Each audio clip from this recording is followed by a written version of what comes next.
All right, I'm back. REL 241. This is our second lecture for week one. And we're going to move on from the Civil War last lecture that I just finished 5 minutes ago and talk about a kind of post-war situation where you have a new Protestant establishment once again sort of situating itself, taking over lots of levers in society. And in the wake of the Civil War, while the Baptists, Southern Baptists stay Southern Baptists, there's still lots of other groups who are coming together. And there's a kind of new forging of the union of white Protestantism as a powerful agent. And in the midst of that, here comes a new period of immigration, a new immigration. And as we learned with the early 19th century, with new immigration comes new nativism, new anti-immigration. So what I'm going to look at today is we're going to talk about that and think about what the new immigration looks like, the new nativism looks like, what's the world they're walking into, what's new about it compared to the earlier 19th century stuff. And this is going to pave the way to where we're headed next in the 1920s and 30s, sort of before World War II, this period where you see a split within white Protestantism, what becomes known as the modernist fundamentalist split, which I think paves the way for a lot of the kind of political ramifications of Christianity in America. So that's where we're headed today. So let me bring up our slides, minimize myself.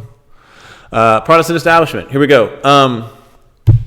Now you read about this Protestant establishment in the Alstrom reading. If you haven't read that yet, pause this, go over and read that. Alstrom reading from the reading section from the chapter, and then also go back and look at the United States versus Bhagat Singh Thind, the Asian Exclusion Act, and the documents, because we'll be talking about those. But you really will need the Alstrom. Alstrom there's 2 chapters in there. There's one on the new Protestant establishment, which kind of outlines a lot of stuff I'm going to talk about in this first section, and then the part on the immigration and new nativism. All right, so that's what we're going to talk about. Protestant consensus. What is this Protestant consensus? What's going on here? And then also the new immigration, the new nativism, and then someone like Bhagat Singh Thind, who's, I think, an example of a case that's not about the same kind of immigrants we think of, but is about this white Protestant identity and connection to American citizenship and Americanness and all of that. So that's where we're headed, okay? So the Protestant consensus, this is a kind of 4 points of things that you can say, that you can see, and this is what Alstrom talks about. This is where I'm getting this from. The first is this big theoretical term, Arminianism. And we could have talked about Arminianism earlier. Arminianism, in one way to think about it, is it's the opposite of Calvinism. That's the kind of easy thumbnail description. If Calvinism says that God chooses who to save, remember our Puritans from the very beginning, Arminianism says, no. Jesus died for everyone, not limited atonement in your tulip. God died for everyone, and you choose to accept that gift of salvation that Jesus offers you when Jesus died on the cross. So God didn't just pick some from the beginning. It's predestination. And what that's supposed to say here is actually, have you decided? There's a famous hymn that was used by Billy Graham later on in a later period. We're not there yet. But it says, I have decided to follow Jesus. That idea that you decide to follow is what's sort of central to the kind of change that you see with Arminianism. There's a lot of other stuff we could talk about, but that, for our purposes, in a democratic society, in a late 19th into the late 19th century period, Arminianism, and so Methodists, when Methodism explodes in the 19th century, as we've talked about, even before the Civil War, they have this Arminian understanding versus Calvinism. And by the time we're here now, after the Civil War, Calvinism is not super popular. It's not holding on hard. There's still Calvinists with us. You can find them. Maybe one of you is out there watching this, but they're not there. It's not near. It's overwhelmed by the kind of Arminian consensus. This story of choice, of individual decision. And if you think about it, it goes all the way back to notions of voluntarism and things we talked about even in the early 19th century with figures like the guy whose name I'm blanking on, who wrote Religion in America, Robert Baird, with people like Robert Baird. So that's one idea. The other one is something we've already talked about, revivalism. That's continuing that notion of emotional experience. What is changing after the Civil War is an emphasis on sentimentality, on a certain kind of emotion. And you see Jesus rendered much more as a friend or companion. There's a Fanny Crosby, who I probably could have put on here, who is a famous hymn writer in this period, writes a number of hymns in which Jesus is rendered as a kind of friend, companion, confidant. And coming out of the Civil War, right, 1870s, 80s, 90s, looking back at at what all the country's gone through, that idea of Jesus as a companion, as a friend, as someone who brings comfort. She wrote a famous hymn, Blessed Assurance, right? Blessed Assurance, Jesus is mine. Jesus is mine. So a lot of people, sometimes you'll hear people criticize contemporary Christianity in America, contemporary Protestantism, as like these Jesus is my boyfriend songs, right? Jesus is my boyfriend was much earlier than like Hillsong, right? And so we see that emotion and sentimentality coming up. And it's actually something that scholars of American culture see lots of places, and it's taking place in hymns and churches too. The other thing that Ahlstrom talks about is that it's anti-intellectual and anti-liturgical. So it's about emotion and feeling, not ideas and doctrines and high-end intellectual theological work, right? Anti-liturgical, we've talked about this before, like everyone really has a liturgy, right? Even if your church has a bulletin, it has a liturgy. But the idea that like liturgical rituals, there was a skepticism of that, because that kind of so-called rote ritual, that kind of ritual as something that's not coming from your heart, you just do it because you're supposed to do it. That, right, is all part of this revivalism that emphasizes emotion and experience. So for these Protestants in this period, true religion, good religion, real religion came from the heart. It came through emotional experience. It was imbued with sentimentality, with positive feelings, with Jesus as a comforter. It rejected book learning. It rejected theological systematizing. It emphasized experience, and it rejected ritual and liturgy and high church stuff and candles and smoke and bells and robes. And it was this was the kind of consensus. Now, there were still liturgical churches, there were still intellectuals, there was still people doing the other thing, but the kind of main lines of Protestantism, main streams of Protestantism, we should say, and this is how Ahlstrom renders it in this period, is this kind of Arminian consensus. Okay, so this is the world that our second period of immigrants in this 19th century are coming into, okay? So we have the new immigration, and the new immigration, unlike the old immigration, is from different parts of Europe. It's from Poland, it's from Italy, it's from Eastern Europe, and it's Catholics and it's Jews from Eastern Europe, Catholics from Italy, Catholics from Southern Europe. And so it's different geographically. It's also very different in terms of the kinds of Catholicism and Judaism that these new immigrants are practicing. So this is why I say conflict between these new immigrants and previous antebellum immigrant communities and leaders. As we've already talked about, the Irish who came over in the 1830s, 20s, 30s, 40s, they begin to build the hierarchy of the Roman Catholic Church in America, and they're very much more, loyal is not the right word, they're much more engaged with the church hierarchy. The Italian and Polish Catholics who come over during this period are much more skeptical of the church hierarchy. They have their own traditions, they have their own saints, they have their own rituals, their own feast days, their own things that they do their particular way that the Irish have no idea what to make of, right? And so you're beginning to see this sense of a very different kind of Catholicism coming over that the mostly Irish hierarchy is very skeptical of and trying to make sense of and deal with. Similarly, in Judaism, the first set of Jews who came over before the Civil War mostly came from Western Europe, like Germany especially. We talked about the German Triangle, remember that, right? And settling in the Midwest. Well, the Jews who come over now are coming from Eastern Europe and Poland, and they're very different. The first wave was what was often known as Reform Jews. These were Jews that had really been influenced by the Enlightenment in Western Europe, by European philosophy, and had a kind of idea that they needed to take Judaism and update it for the modern period, right? And a kind of modern Judaism, hence the name Reform Judaism, right?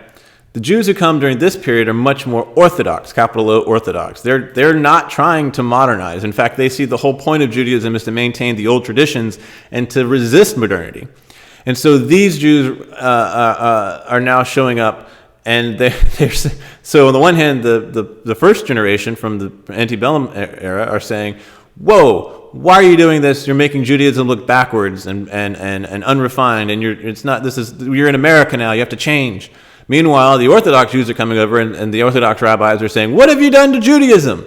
You've changed everything." And so there's this tension there between these two groups. So this is not just adding like more Catholics or more Jews to America. It's adding different traditions within those larger groups and adding to conflict within those groups about how to do Catholicism or Judaism right or best or well. And so this adds to not just sort of broad diversity, but internal diversity and internal conflict within these groups.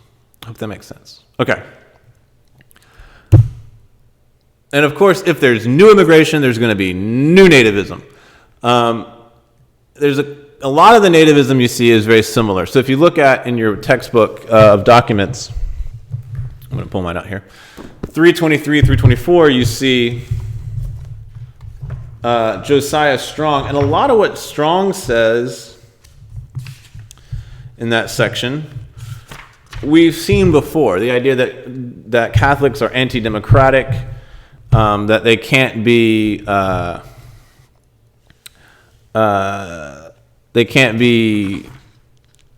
actively take part in democracy, that they're going to be swayed by the Pope, all of these sorts of things. These sorts of things are not I should say, going back to the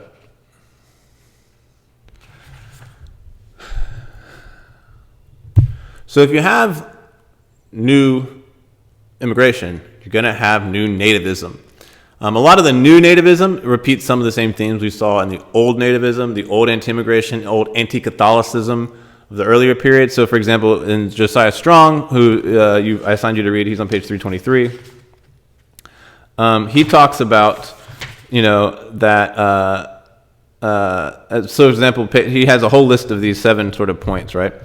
And so, point 1, we have seen the supreme sovereignty, this is on page 324. We have seen the supreme sovereignty of the Pope opposed to the sovereignty of the people. We have seen that the commands of the Pope, instead of the Constitution and laws of the land, demand the highest allegiance of Roman Catholics in the United States. This is the same arguments again, right? Catholics are going to be loyal to the Pope, not to American democracy. There's even more stuff on freedom of the press in point 5 and then the question on point 4, we have seen that Romanism teaches religious intolerance instead of religious liberty. Insofar as religious liberty is the hallmark of kind of American freedoms, right, and itself, an American's self-identity of what American freedom means, it means freedom of religion, right? Again, Catholics don't have that, don't oppose that. So that's something we've seen before. One thing that is different about and the other group we see with this is the American Protective Association in page 457 and 459. The APA, which was founded in 1887, also engages in this same kind of unsafe for democracy argument that we've seen before. They go through and quote a lot of things from the Pope and other stuff. So you should go look at that reading. You can find the details in that. But one thing that's new about this is, as I put here, the anti-Semitism. That with this larger number of Jews coming into the country and the growth of Judaism, this new nativism begins to take on anti-Semitic, anti-Jewish tones. And the second, and Alstrom writes about that in the chapter on the new nativism. The other thing to think about is the role of eugenics. So eugenics was a pseudoscience, kind of based on social Darwinism, that argued that if you keep the fittest races breeding together, having children together, you would and sort of thereby purify and strengthen the races, right? And so the idea was that Anglo-Saxons, which is a new way of thinking about it. We don't have Anglo-Saxon talk in the 1830s, but by the 1870s, 70s, 80s, 90s, you start to see this language of Anglo-Saxons. And that puts, especially with sort of like the APA and other groups, those put the Anglo-Saxon thing puts the Irish, puts the Italians, puts all those Catholic groups on the one side, puts the Jews outside, and so sort of white Protestant Anglo-Saxon, and it's an invention. It's not a real category, right? It's a constructed one for their own purposes of us versus them. And so the way eugenics function is a lot of these folks argued that the Anglo-Saxon race was the superior race, the superior group, and therefore any intermarriage, intermingling with these other lesser, inferior races would would taint, would impurify, would weaken not just Anglo-Saxons, but the country, the United States as a whole, right? This is also when you see the rise of a new version of the Ku Klux Klan, the KKK. There's a document right after the APA if you want to read about that, you're curious. But this was one that was not like the original KKK. You had the early KKK right after the Civil War that rose up to kind of enforce Jim Crow laws in the South, and was this kind of anti-black terrorist organization. The new one that shows up at this period and goes on into the 1920s is much more focused on, includes Jews and Catholics in ways that they were not concerned about earlier on. And this notion of Anglo-Saxonism sort of gets pulled up in that. There's a great book by Kelly Baker on this whole topic that's worth looking at. So you have this new angle on the same arguments. And it's the same arguments we see today. We talked about this already. Much of the arguments that are made against Catholics in the 1830s and then again here in the 1870s, 80s, 90s are the same ones made against Muslims today. That it's not really religion, it's political. That they can't be truly American, they have other allegiances. That Sharia law, just like Catholic canon law or Catholic doctrine, was going to replace American law. So there's a kind of playbook here for the way powerful groups demonize and set aside other groups that they see as threatening, or they need to, or whatever, that they see threatening or want to keep on the outsides. We see that again here with the new nativism, just like we did the old nativism. That's why the new is in quotation marks. So the last thing I wanted to look at was this example. Let me shrink myself down so I can read my own. There we go. The last example I want to talk about kind of shifts to this, and it gets at a larger thing that's happening. So while you have, so in the 1820s, so let's kind of bookend this story. If we're talking about 70s through 80s, 90s, 1900s, get into the 20th century here, there's a number of laws passed that change immigration, that limit it, that put a quota on the number of people from outside Western Europe. They limit Italian immigration, Eastern European immigration, and Asian immigration. And there's a whole story that we haven't gotten into. We didn't have time about the Chinese on the West Coast, about South Asian immigrants to the West Coast, like Bhagat Singh Thind. And so I want to just touch on a tiny bit of it here. And I had you read this case. So Bhagat Singh Thind was applied for naturalization to become a citizen. Now, if you look at the actual law, in 1790, Congress said that naturalization was limited to free white persons, any free white person. After the Civil War, they expanded that to include people of African descent. But if you were neither of African descent nor, quote, a free white person, you could not become an American citizen. So Thind argued that he qualified as a free white person based upon the kind of linguistic and anthropological arguments that had been made at that point that connected Indian and European cultures in the ancient world, so-called Indo-European culture, that saw a connection between Sanskrit and European languages and I had this idea of an Aryan race, an Aryan community, Aryan group of which Europeans and and the people who wrote in Sanskrit in South Asia were all a part. And this was a common theme by linguists and Orientalists and those who studied ancient India and those who were kind of researching that in this period. So he says, look, there's an Indo-European family of languages and cultures. So at the very root, those folks of South Asia, like myself, especially those who are high caste and high born, we're Aryan, we're European, we're all in the same family. I qualify as white person. If we look at the actual arguments in the case, which we'll in a second, Judge Sutherland says, no. White is not a scientific term. It's not a linguistic term. It's not an anthropological. I think he used the word ethnological, which was sort of ethnicity studies before we had anthropology. He says, no. White means basically Europe. So we look at the text of the case here that you have in front of you. He goes through and he says right here, it does not seem necessary to pursue the matter of scientific classification further, right? The words of familiar speech which were used by original framers of the law were intended to include only the type of man whom they knew as white, right? The immigration of that day was almost exclusively from the British Isles and northwestern Europe, whence they and their forebears had come. When they extended the privilege of American citizenship to any alien being of a free white person, it was these immigrants, bone of their bone and flesh of their flesh, and their kind, whom they must have had affirmatively in mind. So, free white person for him means European. As he says at the end of this reading here, the children born in this country, I was going to try to make a nice little highlight here.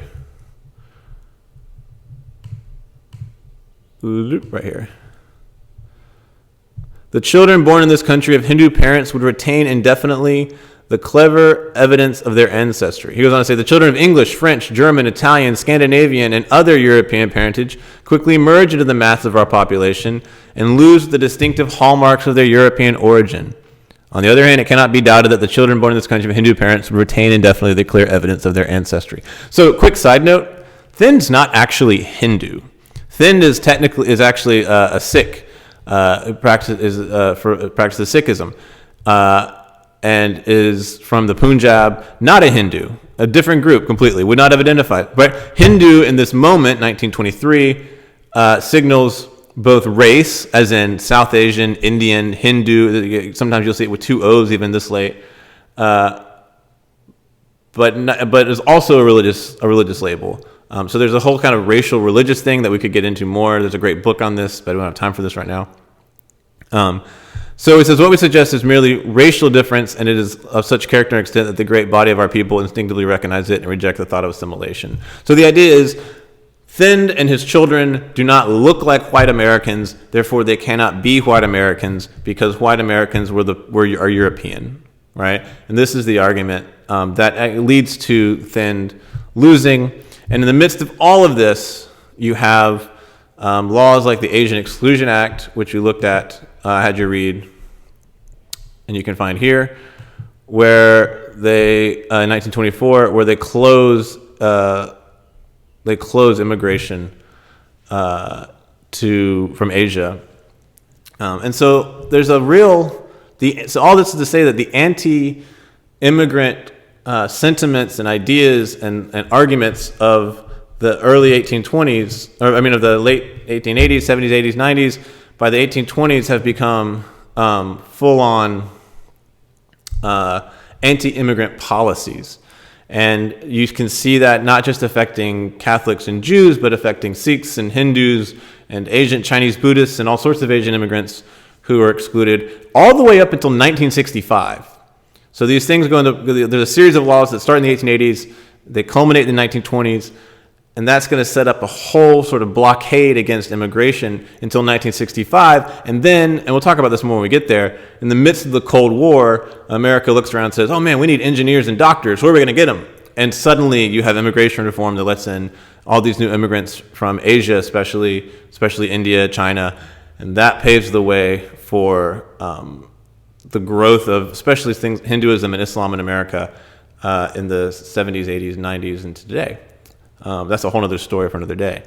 But we can once again see this moment we're talking about after the Civil War until 1920s, 30s, until 1930, as a period of, after the war, a kind of coalescing of American identity around white Protestantism and a particular kind of white Protestant consensus that we've talked about, followed by, on the edges of that, a suspicion at best, a rejection and an antagonism at worst of others on the outside, sort of shoring up American identity as white Protestant, that culminates in a kind of real policy moves to limit immigration and maintain that identity. And so it's important to think about the ways cultural conflict and conflicts about American identity, or the group identity, in this case it's American identity, lead to real political moves that exclude people. Like you can look around and pay attention to the ways that us group language can actually lead to us group policies that put other groups on the outsides. And I'm not going to connect those dots for you right now, but you can look around and think about it yourself. All right, so that's our second lecture for the week.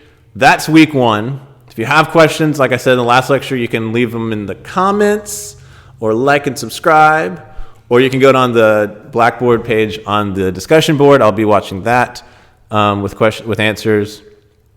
Email me anything you need. I hope you are all safe. I hope you're all relaxed.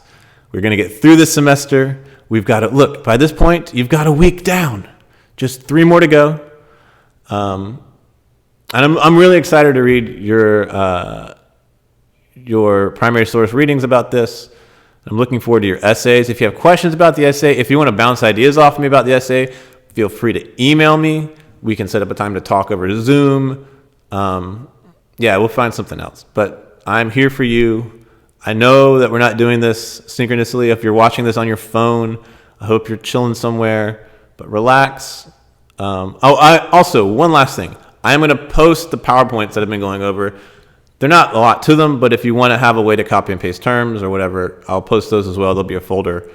In the box folder, there'll be a PowerPoints folder with links to these, with these in them. All right, I think that's it. I hope y'all are hanging out. I hope you're enjoying it. It's beautiful here in Tuscaloosa. Wherever you are, I hope it's also equally beautiful and you're enjoying the cool sunshine. And I will see you next week. Take care. Roll Tide.